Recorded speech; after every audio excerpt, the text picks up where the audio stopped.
नमस्कार ओडिशा। आज हूँ जनवरी मास 19 तारिख सोमवार। आज दिन जाकर गुरुत्वपूर्ण खबर उपर आसतु नजर पकाइबा। वीडियो को शेष पर्यंत देखंतु। मात्र किछि समय मध्य जानि परिबे आज दिन संपूर्ण खबर। ता पूर्व चैनल नुआ थिले चैनल को सब्सक्राइब करी पाखरे थे बेल आइकन को ऑन करी रखंतु। परवर्ती खबर सामना को आसिला नुआ तारिख 18 रे नुहे एही दिन खाता को आसीबो सुभद्रा टंका। जानतु काहाको मिलिबो।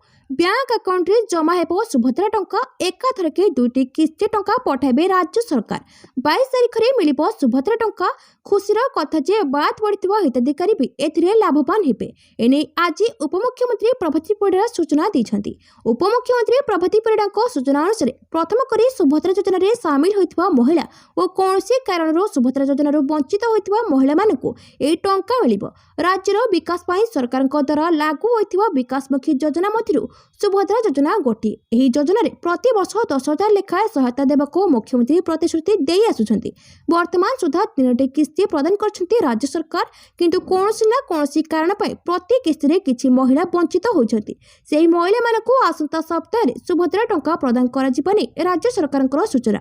एही क्रम रे चलित थर मोट 4,57,681 जनकु मिलिबो सुभद्रा अर्थ। एही तालिका रे प्रथम करे सुभद्रा रे शामिल होइतिबा 1,78,000 हिताधिकारी वो आवेदन करी वंचित होइतिबा प्राय 2,80,000 हिताधिकारी शामिल अछंती। परवर्ती खबर बेआईन खनि खनन को एनजीटी छाट तदंत दल गठन। जाजपुर जिलार मंडुका मरम खनि रे बेआईन खनि खनन एवं परिवेशगत मंजूरी मानदंड उल्लंघन अभियोगर तदंत पाई जातीय ग्रीन ट्रिब्यूनल पक्षरु एक मिलित तदंत कमिटी गठन करा जायछि। जाजपुर बासिंदा संजीव सामल और कृष्णचंद्र साहू द्वारा दायर एक आवेदन शुणाणी करी एनजीटी कलकातार पूर्व जोन बेंच पक्षरु तदंत निर्देश जारी करा जायछि। आवेदन रे अभियोग करा जायछि जणे घरोई लीज धारी दर्पण तहसील अंतर्गत मंडुकारे 12 एकर जमी बेआईन भाव में 6 मीटर गभीर अधिक खनि खनन करी सबुज मानदंड उल्लंघन करुछंती। यह सहित गाँ रास्ता दे खनिज पदार्थर अनधिकृत परिवहन करा जाउछि। मंडुका ग्राम 4 नंगल और मंडुका प्राथमिक विद्यालय निकट में ओभरलोड जानवाहन चलाचल करने द्वारा स्थानीय बासिंदा तथा स्कूल पिलांक प्रति विपद सृष्टि होइतबा अभियोग करा जायछि। परवर्ती खबर मिलर को मनमानी सप्ताह हेला मंडी उठी पारुनी धान। क्षुब्ध होई मंडी रे ताला पकाइले चाषी। सरुनी मंडी टेंशन सप्ताह हेला मंडी रे धान पड़िथिले भी उठी पारुनी, जार प्रतिवाद रे मंडी रे ताला पकाइले चाषी। एभली घटना सामना को आसीछि बलांगीर देवगा ब्लॉक रे देवगा उपरझर रे प्राथमिक कृषि समवाय समिति खरीथिबा बेले धान मंडी रे अव्यवस्था देखिबाकू मिलिछि। सप्ताह हेला धान पड़िथिले भी उठी पारुनी। मंडी रे प्राय 4,000 बस्ता धान पड़ी रही। यार प्रतिवाद रे आंदोलन को ओह्लाइछंती चाषी। तेबे मिलर शीघ्र गाड़ी उठाइबा नै पैक्स संपादक सूचना देबा परे चाषी माने ताला खोलिछंती। परवर्ती खबर भुवनेश्वर विमान बंदर रे एनसीबी रो चढ़ाऊ। भुवनेश्वर विमान बंदर रे एनसीबी रो चढ़ाऊ कस्टम विभाग सहित मिलित चढ़ाऊ। गतकाली रातिरु भोर जे एनसीबी रो जांच निशा कारबार नै तथ्य मिलिबा परे जांच विमान बंदर सह यात्री को मध्य करागला जांच। किछ मास हेबो भुवनेश्वर दे चालाण होउतला मारिजुआना। खबर अनुसार 30 रु अधिक ऑफिसर भोर 3टा समय हठात भुवनेश्वर विमान बंदर रे चढ़ाऊ करथिले। संधानी कुकुर विमान बंदर परिसर रे राति तमाम करथिले सर्च ऑपरेशन। एक बड़ धरणर निशा कारबार रोकिबाकू एनसीबी पक्षरु चलितला नाइट ऑपरेशन। ए ऑपरेशन रे थिले बछा बछा ऑफिसर। देश बाहरु आसितवा फ्लाइट रे किछि निशा द्रव्य आसितवा संदेह रे चढ़ाऊ करथिला एनसीबी। भोर 3टारू सकाळ 8टा जाए चलितला एही माराथन रेड। वर्तमान जाए चढ़ाऊ रे एनसीबी को कोन सब तथ्य मिलिछि से नै कोनोसी सूचना मिली नाही। परवर्ती खबर पुणी सुभाष को ऊपर भरोसा कला कांग्रेस देला गुरु दायित्व।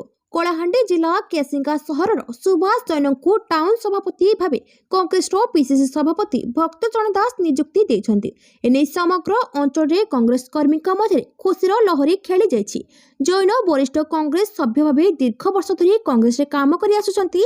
आगामी 2027 रे हेबाकु थिबा पंचायत और पौर निर्वाचन रे कांग्रेस रो बहु सदस्य को सरपंच और अध्यक्ष पदवी रे विजय रे सहयोग करिबा पई जैन कहिसंती। या पूर्वरु मध्य जैन टाउन सभापति भावे काम करुथिले। पुनः टाउन सभापति भावे सुभाष जैन को पीसीसी सभापति नियुक्ति देइथिबारु कांग्रेस महल रे खुशीर लहरी खेली जाइछि।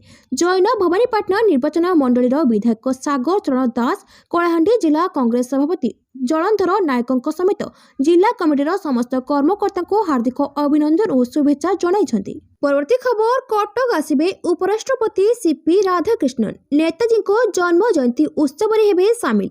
कटक आसिबे उपराष्ट्रपति सीपी राधाकृष्णन जनवरी 23 रे कटक आसिबा नै उपराष्ट्रपति सहमति दैछन्ति। नेताजी जन्म जयंती उत्सव रे सामिल हेबे स्वतंत्र फोटो एक्टिविजन आयोजन करा जायछि। एने संस्कृति सचिव विजय केतन उपाध्याय सूचना दैछन्ति। उपराष्ट्रपति आगमन ने राज्य प्रशासन और संस्कृति विभाग तरफ प्रस्तुति आरंभ। मुख्यमंत्री मोहन चरण माझी और राज्यपाल कार्यक्रम में सामिल हेबा नै योजना रही। जिलापाल समस्त प्रस्तुति रे तदारख करुछन्ति। परवर्ती खबर भक्त निवास रे पार्किंग फी 240 टंका को कमिला। श्रीमंदिर प्रशासन चारिटी भक्त निवास रे 4 चकिया जान पार्किंग पाई दिन को 500 टंका फी नियम रे परिवर्तन करा जायछि। एणिकी 4 चकिया जान पार्किंग कले आउ 500 टंका नुहे अन्य पार्किंग फी भली 240 टंका देबाको पड़िबो बोली श्रीमंदिर प्रशासन पक्षरु सूचना दिया जायछि। रविवार ठारू एही नूतन पार्किंग फी लागू करा जिवो। तेबे जेउ माने भक्त निवास रे रहिबे केवल सेमानक गाड़ी ही पार्किंग करा जिवो। गजपति महाराज को अध्यक्षता रे श्रीमंदिर कार्यालय रे शनिवार अनुष्ठित श्रीमंदिर परिचालना कमिटीर बैठक में बहु गुरुत्वपूर्ण निष्पत्ति निया जायछि। श्रीमंदिर रत्न भंडार रत्न अलंकार गणति मणति पाए संशोधित मार्गदर्शिका को श्रीमंदिर परिचालना कमिटी अनुमोदन करिछि। परवर्ती खबर ईडी चढ़ाऊ रे 2.63 कोटी जबत। गंजाम जिलार 25 रु अधिक स्थान रे चढ़ाऊ पर प्रेस रिलीज जारी करी समस्त सूचना दैछि प्रवर्तन निर्देशालय। चढ़ाऊ बेले नगद 2.63 कोटी टंका जबत करथिबा स्पष्ट करिछि ईडी। नगद टंका सहित गुरुत्वपूर्ण कागजपत्र अनेक बेनामी दामी गाड़ी मध्य जबत करिछि ईडी। जिले में बाली और कलापथर चालाण नहीं ईडी चढ़ाऊ करथिला।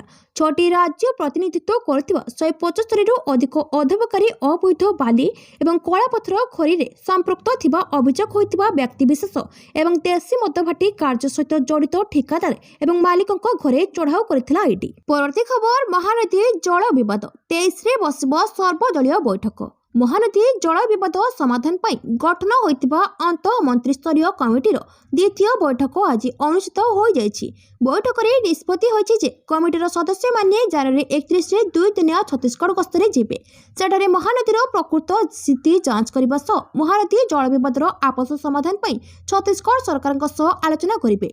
उपमुख्यमंत्री तथा कमिटीर अध्यक्ष कनकवर्धन सिंहदेओक अध्यक्षता रे राजीव भवन रे बसितबा मंत्रिस्तरीय कमिटी छत्तीसगढ़ जिबा पूर्व सर्वदलीय बैठक डकाजिब। आसंता 23 तारिख में लोकसेवा भवन में यह बैठक बसिब। एथिरे समस्त दलर प्रतिनिधि मतामत संग्रह कराजिब। सेपरि महानदी सह जड़ित परिवेशविद सामाजिक कर्मी मानक सह एक बैठक करी विभिन्न दिग उपरे आलोचना कराजिब।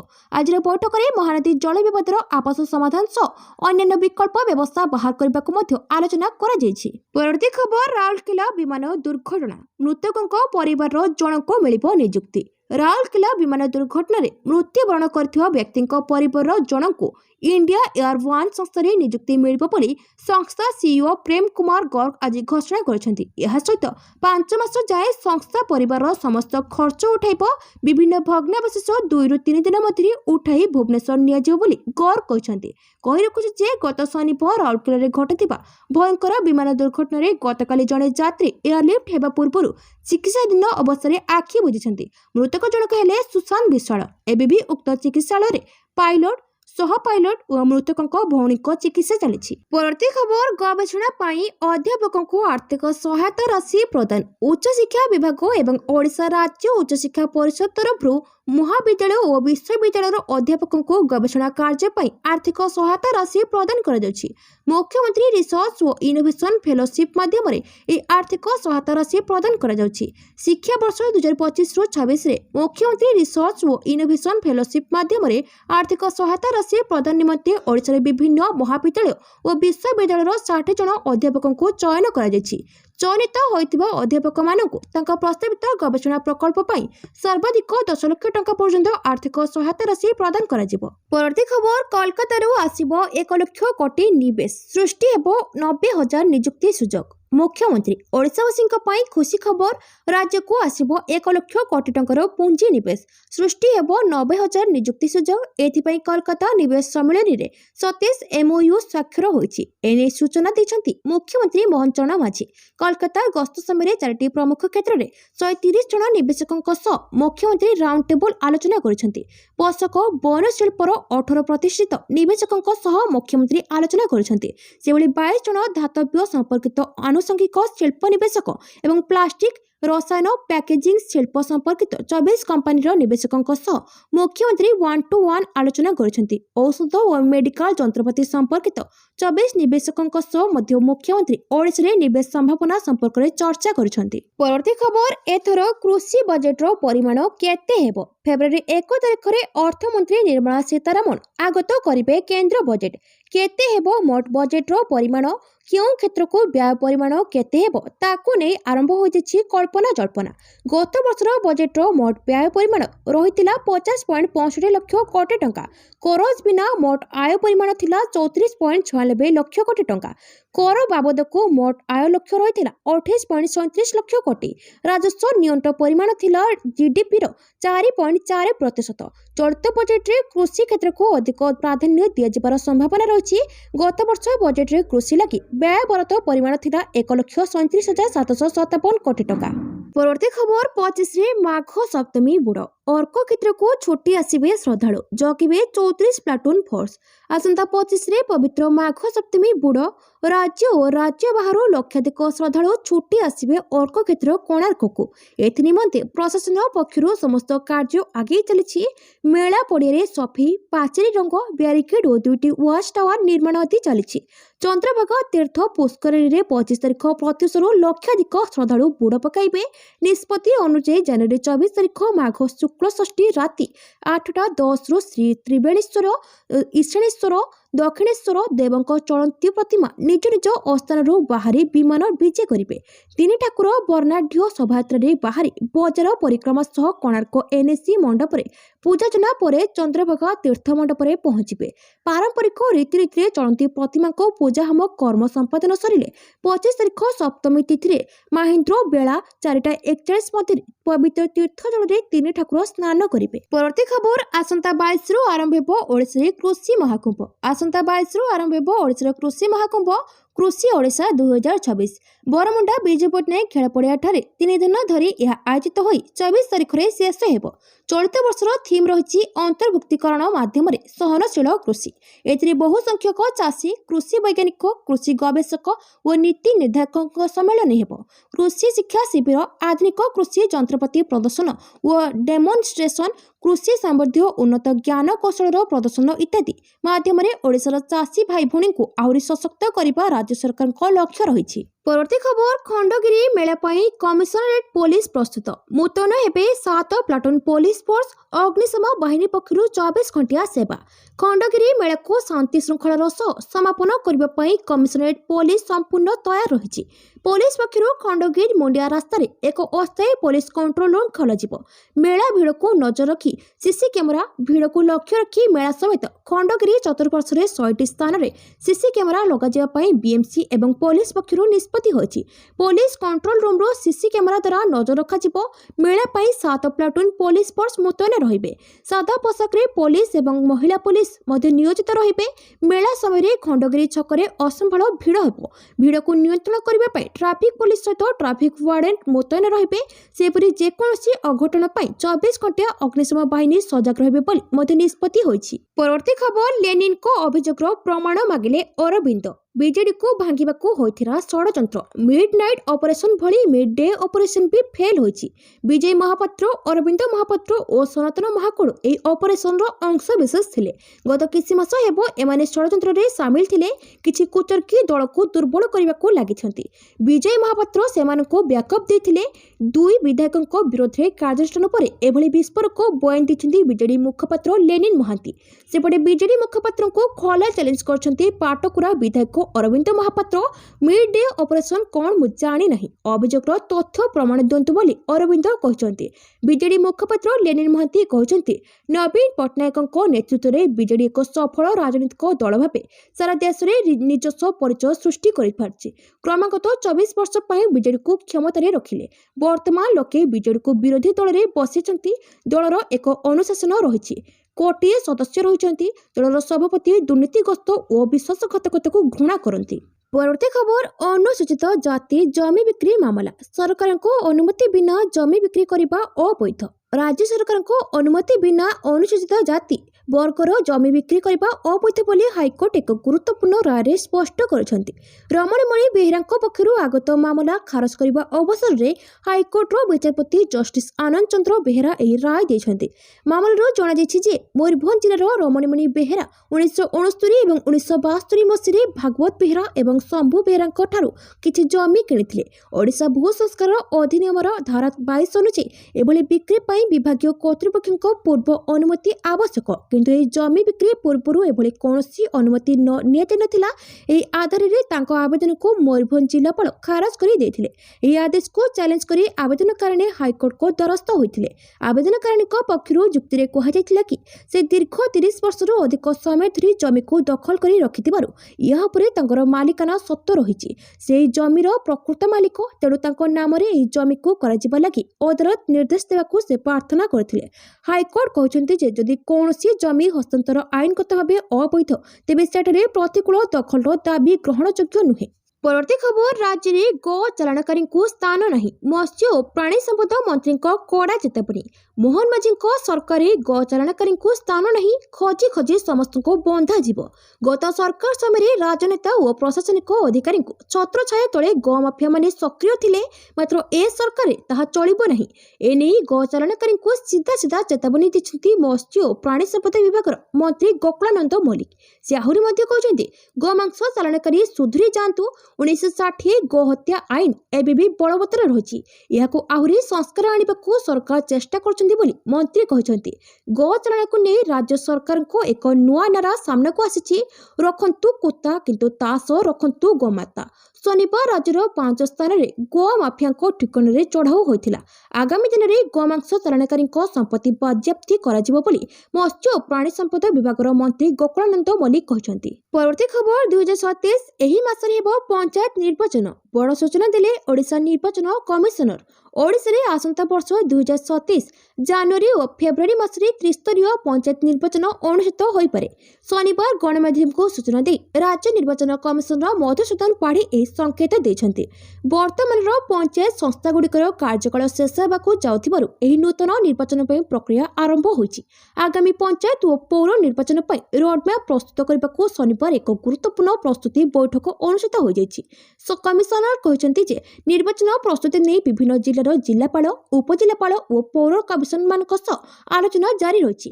ନିର୍ବାଚନକୁ ସ୍ୱଚ୍ଛ ଓ ସଠିକ୍ କରିବା ପାଇଁ ପଞ୍ଚାୟତ ଓ ପୌର ନିର୍ବାଚନ ନିମନ୍ତେ ଘରକୁ ଘର ବୁଲି ଭୋଟର ସର୍ଭେ କରାଯିବ।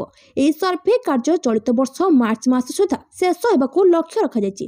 ତେବେ ଜନଗଣନା କାର୍ଯ୍ୟ ଯୋଗୁଁ ଏଥିରେ ପ୍ରାୟ ମାସେ ବିଳମ୍ବ ହୋଇପାରେ ବୋଲି ସେ ସୂଚନା ଦେଇଛନ୍ତି। ପରବର୍ତ୍ତୀ ଖବର, ଆଜିଠୁ କମିବ ଶୀତ, କଲବଲ କରିବ କୁହୁଡ଼ି। ପଶ୍ଚିମ ଝଡ଼ ପ୍ରଭାବରେ ବିଭିନ୍ନ ସ୍ଥାନରେ 2ରୁ 4 ଡିଗ୍ରୀ ବଢ଼ିବ ରାତି ତାପମାତ୍ରା। ଆଜି ରାତିରୁ ଶୀତ କମିବ। ପଶ୍ଚିମ ଝଡ଼ ପ୍ରଭାବରେ ରାଜ୍ୟର ବିଭିନ୍ନ ସ୍ଥାନରେ ରାତି ତାପମାତ୍ରା 2ରୁ 4 ଡିଗ୍ରୀ ସେଲସିୟସ୍ ବଢ଼ିଯିବ।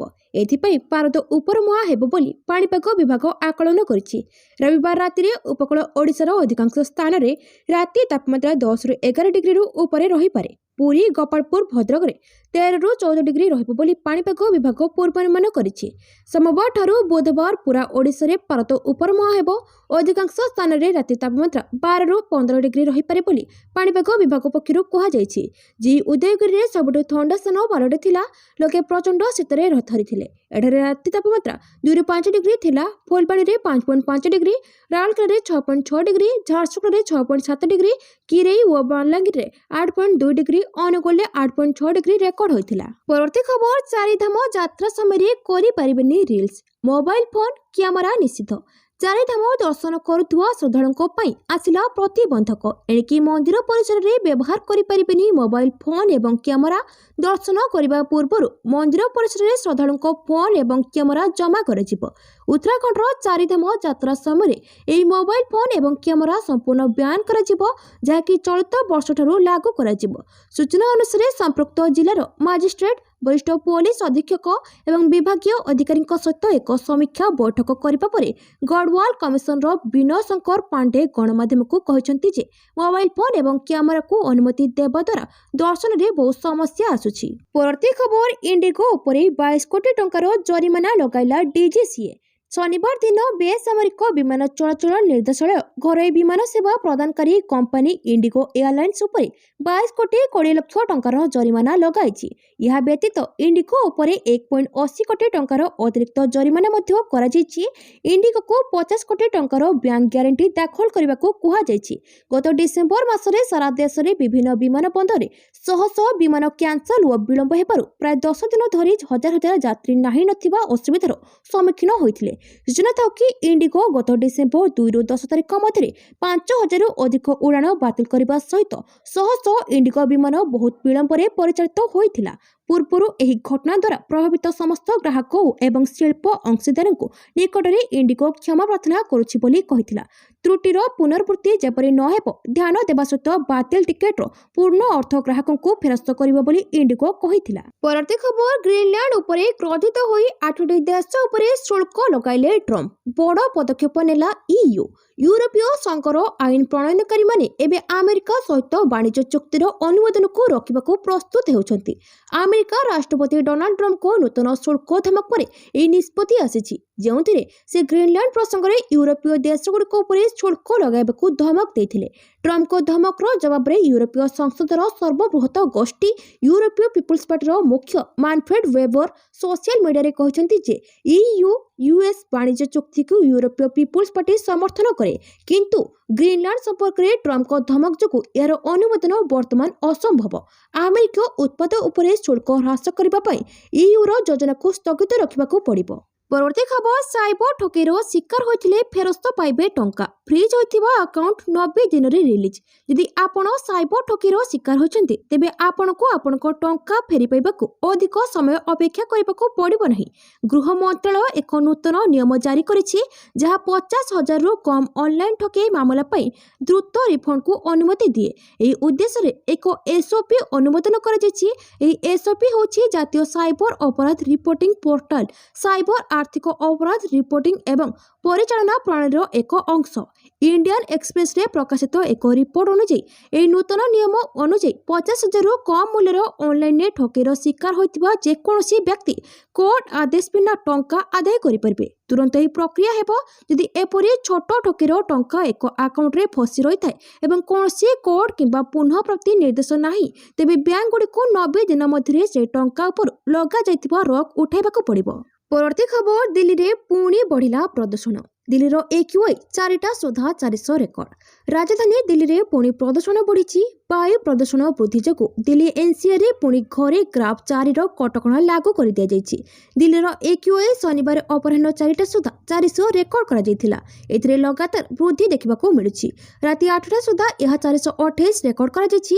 ବାୟୁ ଗୁଣବତ୍ତା ଓ ସମ୍ବନ୍ଧିତ କାରକକୁ ଧ୍ୟାନରେ ରଖି ହ୍ରାସ କରିବା ଉଦ୍ଦେଶ୍ୟରେ GRFରେ CAQM ଉପସମିତି ସର୍ବସମିତି କ୍ରମେ ବର୍ତ୍ତମାନର ଗ୍ରାଫ ସ୍ତର 4 ସିଭିୟର ପ୍ଲସ୍ ବାୟୁ ଗୁଣବତ୍ତା ଅନୁସାରେ ସମସ୍ତ ଉପାୟକୁ ତୁରନ୍ତ NCRରେ ଲାଗୁ କରିବାକୁ ନିଷ୍ପତ୍ତି ନିଆଯାଇଛି। ପରବର୍ତ୍ତୀ ଖବର, ଚିଲିକା ଓ ପୁରୀ ଡିଭିଜନରେ ପକ୍ଷୀ ଗଣନା ଆରମ୍ଭ। ଚିଲିକା ବନ୍ୟପ୍ରାଣୀ ଡିଭିଜନ ଓ ପୁରୀ ବନ୍ୟପ୍ରାଣୀ ଡିଭିଜନରେ ପକ୍ଷୀ ଗଣନା ଆରମ୍ଭ ହୋଇଯାଇଛି।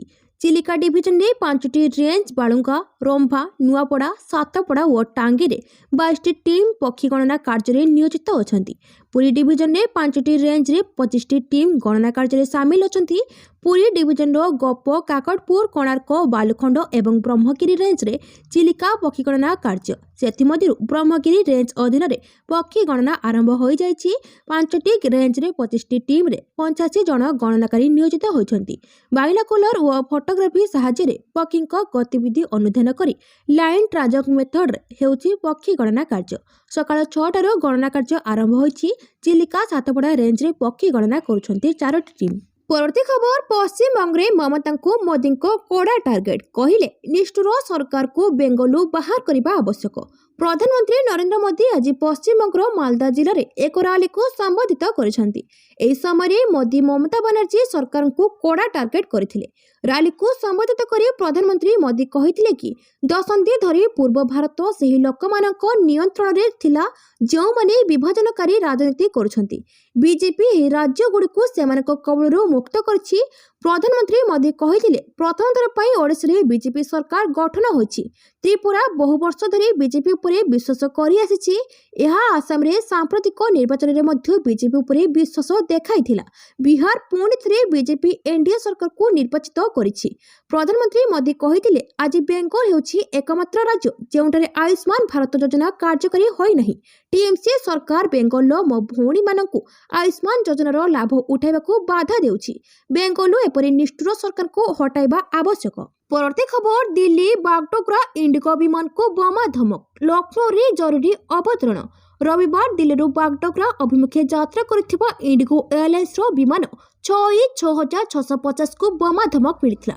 ବିମାନର ଶୌଚାଳୟରେ ଥିବା ଟିସ୍ୟୁ ପେପରରେ ବୋମା ସମ୍ପର୍କିତ ଏକ ବାର୍ତ୍ତା ମିଳିଥିଲା।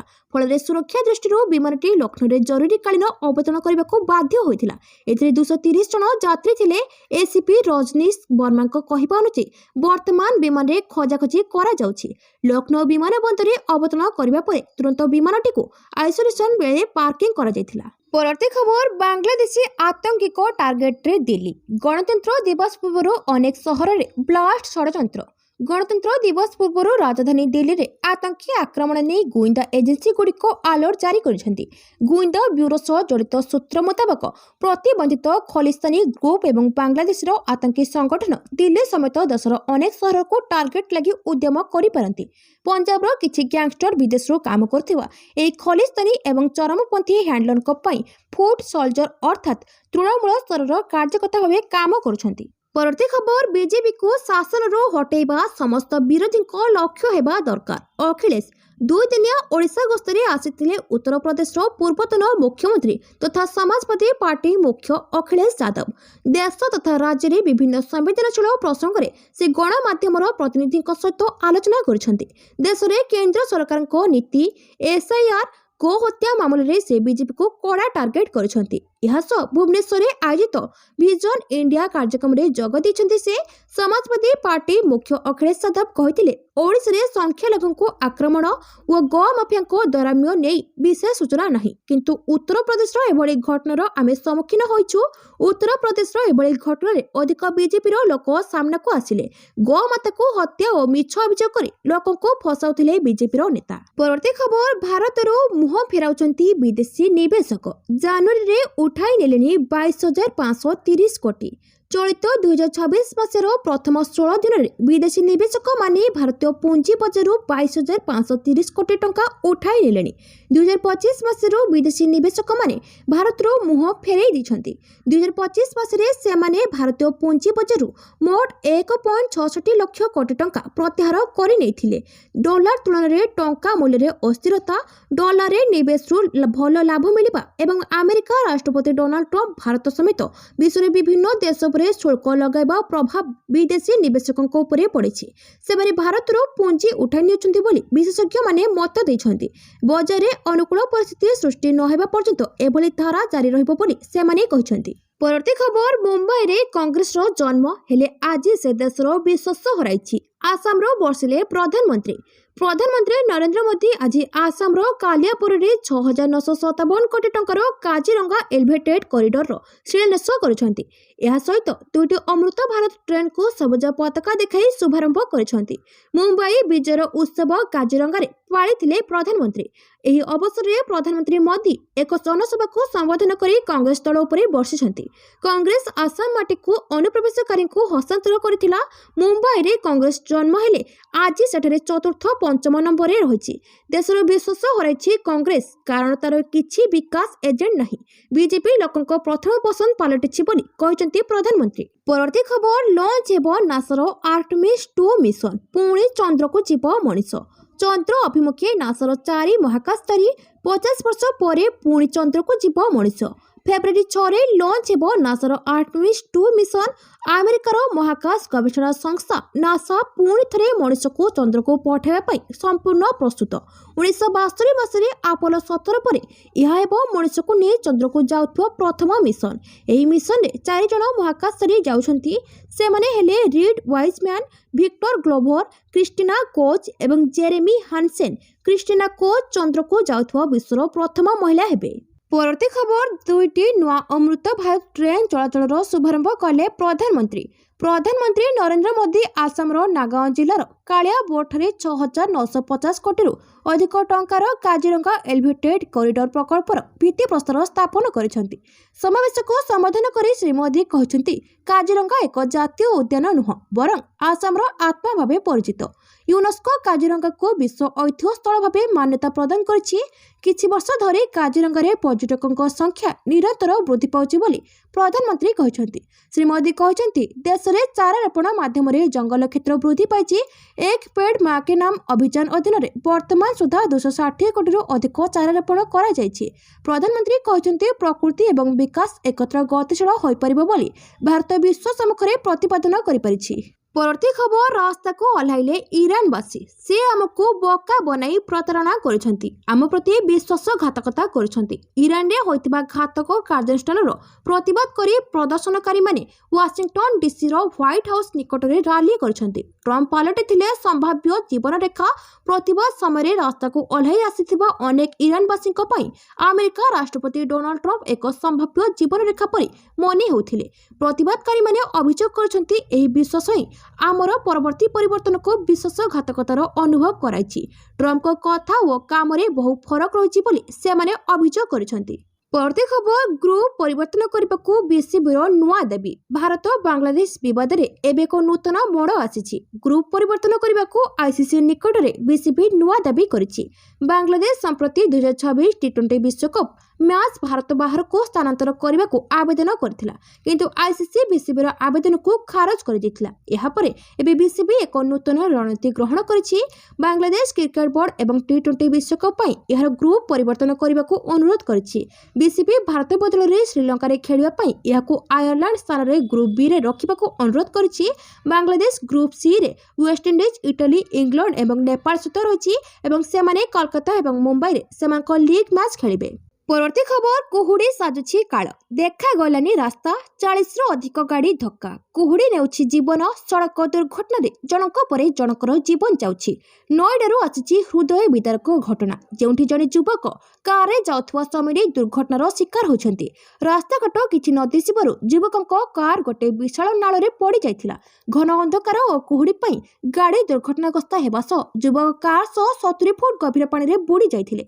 अधरात्रि एभली घटना घटिबारु आखपाखरे कौनसी साहाय्य पाई नथिले। तेबे कौनसी भाबे एसडीआरएफ टीम सूचना पाई घटनास्थल रे पहुंचीथिला। तेबे उद्धार बेलको युवकंकर मृत्यु होई सारिथिला। उत्तर भारत रे प्रबल ठंडा और कुहुड़ी जगो स्थिति संकटजनक हेबारे लागिछि। पाणीपाग विभाग अनुसार आगामी सप्ताह पाई उत्तर पश्चिम भारत रे ठंडा लहरी संभावना नहीं, किंतु घन कुहुड़ी एवं ठंडा जारी रहिबो। किछि अंचल रे हल्का वर्षा और तुषारपात मध्ये होई